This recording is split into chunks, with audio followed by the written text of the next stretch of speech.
ఇప్పుడు మీరు ఎలిగేషన్ చేసిన తర్వాతనే ఏవి రంగనాథ్ ఇల్లు బఫర్ జోన్లో ఉందని చెప్పి మీరు ఎలిగేషన్ చేసిన తర్వాతనే నా ఇల్లు బఫర్ జోన్లో లేదు ఎఫ్టీఎన్లో లేదు అని చెప్పి ఆయన చెప్పుకుంటుండా అంతే కదా అదివరకు చెప్పిండా అంతకుముందు ఎవరు చేయాలి ఎలిగేషన్ రంగనాథ్ ఎప్పుడు కాదు ఆయన ఆ ఇంటికాడ ఇప్పుడు నాది కిలోమీటర్ దూరంలో అన్నాడు నేను ప్రెస్ మీట్ పెట్టి నేను అంటే వీడియో చేసినాడు వీడియో చేసి ఏడ కూడా ఈయన ఇల్లు బఫర్ జోన్లో ఉందని నేను చెప్పలే నువ్వు ఫస్ట్ వీడియో చూడు నీ బఫర్ జోన్లో ఉందో లేదో నువ్వు కొలత చేసి చెప్పమని చెప్పిన బ్రదర్ ఆయనే బెస్ట్ అయితే దొరికిపోయాడు అంతే లేదు అని చెప్తున్నాడు నేను నా వీడియోలు ఇచ్చిన అన్ని ఛానళ్ళకి ఆయన మాట్లాడాడు అచ్చా నా వీడియో రాని ఛానల్ కూడా ఈటీవీ మా టీవీ ఓటీవీ జెడ్ టీవీ అన్ని టీవీలల్లో ఆయనే మాట్లాడుకొని ఆయనే ఇచ్చుకున్నాడు ముందే గుమ్మడికాయ దొంగ ఆడ ఆయన దొరికిపోయాడు ఆయన ఏం చేసిందంటే చెరువు ఉందని ఒప్పుకున్నాడు నువ్వు దేనికి కమిషనరు చెరువుల పరిరక్షణ కమిటీ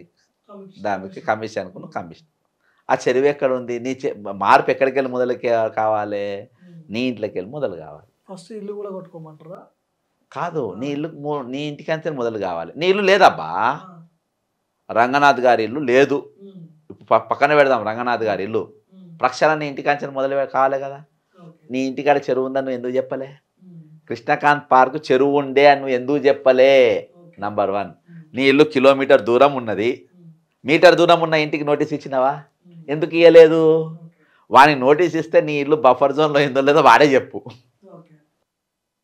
చివరిగా చెప్పండి జడ్సన్ గారు ఇప్పుడు కేసీఆర్కి బీఆర్ఎస్ ప్రభుత్వానికి వ్యతిరేకత రావడానికి 10 ఏళ్ళు పట్టింది ఇక్కడ 10 నెలలకే పెద్ద ఎత్తున వ్యతిరేకత కనిపిస్తూ ఉంది ఊర్లలో పోయి మైకి పెడితే పొట్టు తిడుతురు ఆ పబ్లిక్ కూడా ఎందుకు ఇంత వ్యతిరేకత రావడానికి ఏంటి రీజన్స్ ఏంటి అసలు 1 ఇయర్ ఏంటంటే ఇది 1 ఇయర్ది కాదు ఇది 10 ఇయర్స్ వ్యతిరేకతే విజయోత్సవాలు చేసుకుంటారు మళ్ళీ అది తద్దినోత్సవం కానీ ఇప్పుడు నడిచేటి విజయోత్సవాలు కాదు తద్దినోత్సవాలు అదేంట ప్రభుత్వానికి తద్దినం ఇప్పుడు నడిచేది ఇది 1 ఇయర్ వ్యతిరేకత కాదు 10 ఇయర్స్ వ్యతిరేకత 10 సంవత్సరాలకెళ్ళి ఈ తెలంగాణ ఏర్పడ్డ కాంచెలి తెలంగాణ పాలకులు మమ్మల్ని ఇబ్బంది పెడుతున్నారు 10 సంవత్సరాలకెళ్ళి నౌకర్లు అమ్ముకునే పరిస్థితి కొనసాగుతూనే ఉంది 10 ఏళ్ళకెళ్ళి మా భూములు గుంజుకుని నాడు కాళేశ్వరం నేను లగిచర్ల గుంజుకుంటూనే ఉన్నారు అదేందా ఆ రోజుకెళ్ళి ఈ రోజు వరకు మా పేర్ల మీద అప్పులు తెస్తూనే ఉన్నారు ఆ రోజుకెళ్ళి ఈ రోజు వరకు మనం పోలీసు కేసులు పెడుతూనే ఉన్నారు ప్రశ్నించిన వాళ్ళు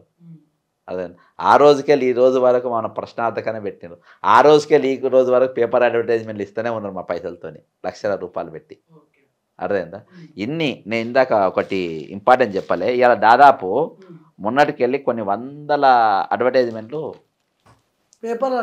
పేపర్ అడ్వర్టైజ్మెంట్లు కొన్ని వందల అడ్వర్టైజ్మెంట్లు రేవంత్ రెడ్డి భయంకరంగా తిట్టారు నీ అయ్యసమ్మా నీ అవసమ్మా అని ఎవరిని తిట్టేది అప్పట్లో ప్రభుత్వాన్ని కేసీఆర్ సర్కార్ని తిట్టేది మరి ఇప్పుడు టోటల్గా ఒక యాడ్ ఏజెన్సీకి ఇన్ని వర్కులు ఎందుకు ఇస్తున్నారు ఎవరో తెలియదు ఇంకా నాకు ఇప్పుడే వచ్చింది డేటా మరి రాత్రి వారం మొత్తం తీస్తా యాడ్ ఏజెన్సీకే ఈ అడ్వర్టైజ్ మొత్తం ఎందుకు ఇవ్వాలి ఇన్ని కోట్ల రూపాయలు ఈరోజు ఆల్రెడీ నువ్వు అడక తింటాను నీ దగ్గర పైసలు లేవు నువ్వు పకీర్ కాని వాడిని నువ్వే ఒప్పుకున్నావు తినడానికి పైసలు లేవన్నావు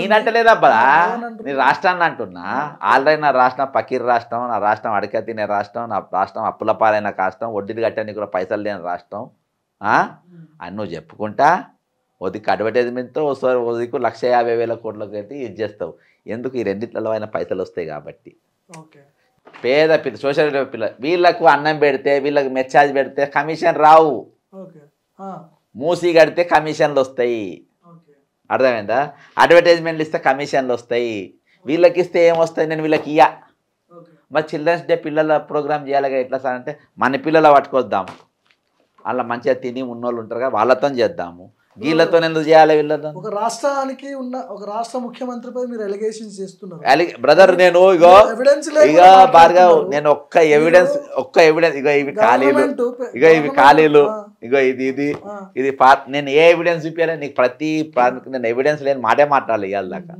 ప్రతిదీ ఎవిడెన్స్ తోనే మాట్లాడినా గురుకుల పాఠశాలకు అన్నం పెడితే ఇవి రావు అది అవును వస్తాయి రావు కదా కమిషన్లు ఎట్లా వస్తాయి చెప్పిందా రేవంత్ రెడ్డి ప్రాబ్లం కూడా మనం అర్థం చేసుకోవాలి సోషల్ రిఫార్మ్ ఇప్పుడు వీళ్ళకు 36 రూపాయలు సెంట్రల్ జైల్లో ఖైదీకి ఎంత తెలుసా రోజు అన్నం 75 రూపాయలు కేటాయిస్తారు 75లో వాళ్ళకు వీక్లీ ఒకసారి మటన్ చికెన్ ఏదో పెడతారు ఐటమ్స్, నాకు ఎప్పుడు పోలే, నాకు తెలియదు కానీ 75 రూపాయలు ఇస్తారు జైల్లో ఉండేటోడు. భావి భారత పౌరులు కాబోయే భవిష్యత్తు వీళ్ళకు రోజుకు 36 రూపాయలు, అలా 6 రూపాయలు వంటకు పోతాయి, 33 రూపాయలల్లో బ్రేక్ఫాస్ట్ లంచ్ డిన్నర్, రాగి మాల్ట్ ఈవినింగ్ స్నాక్స్ మెనూలో ఇవన్నీ ఉంటాయి. ఇవన్నీ పెడుతున్నామని రేవంత్ చూసి పెడతారు. 30 రూపాయలు ఎట్లా పెడతారు చెప్పు? వాళ్ళ ఇంట్లో వాళ్ళ పిల్లలు 30 రూపాయలకి తింటారా? ఒకటి నెంబర్ 1. రెండవది 5 సంవత్సరాలకు ఒకసారి బిల్డింగ్స్ మొత్తం రినోవేషన్ చేయాలి, వాళ్ళు చేయరు. సోషల్ వెల్ఫేర్ మంత్రి ఎవరు? ఆయన దగ్గర పెట్టుకుంటారు.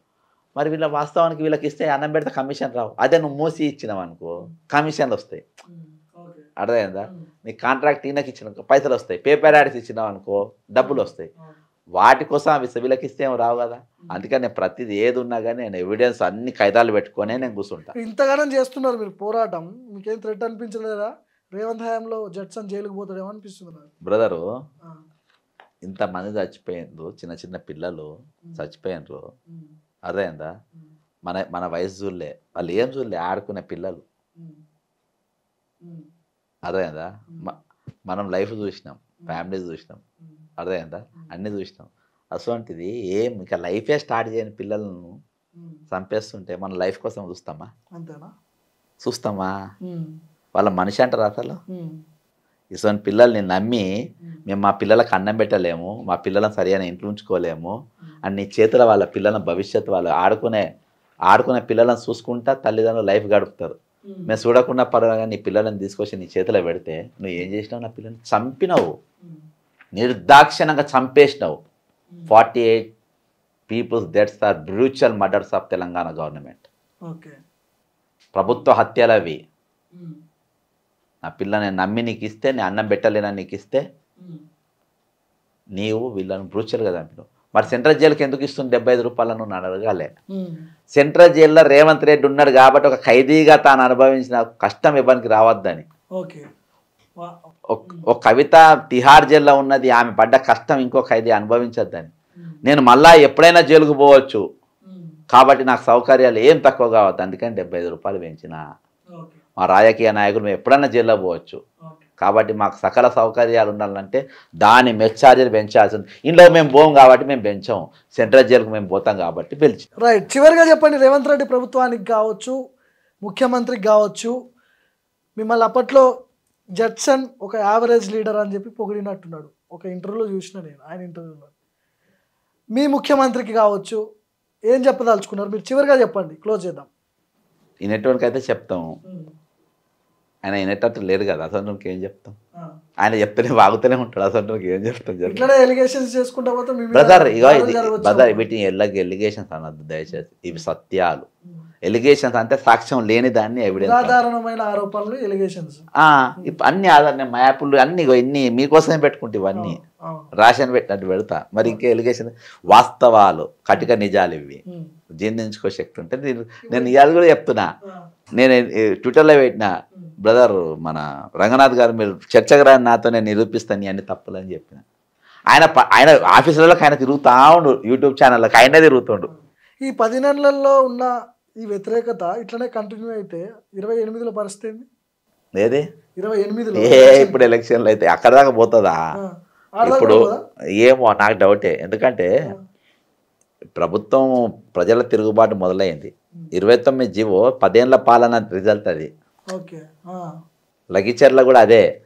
రేపు ఏ ప్రభుత్వం వచ్చినా గుర్తుపెట్టుకోవాలి, ఏ ప్రభుత్వం వచ్చినా నా భూమి గుంజుకున్నా, నా ఇల్లు గూలగొట్టినా, నా నౌకర్ దిక్కు నువ్వు చూసినా తోలు తీస్తామని చెప్పి హెచ్చరికలు జారీ అయినాయి ప్రభుత్వాలకి. అది లగిచర్ల అశోక్ నగర్లో స్టార్ట్ అయింది, లగిచర్ల పోయింది, నిర్మల్కు పోయింది, ఇటు మొక్కన పోయింది, దిలావర్పూర్ అదే నిర్మల్కు పోయింది. రేపు ఏడైనా ఇదే రిపీట్ అవుతుంది, ఇదే రిపీట్ అవుతుంది.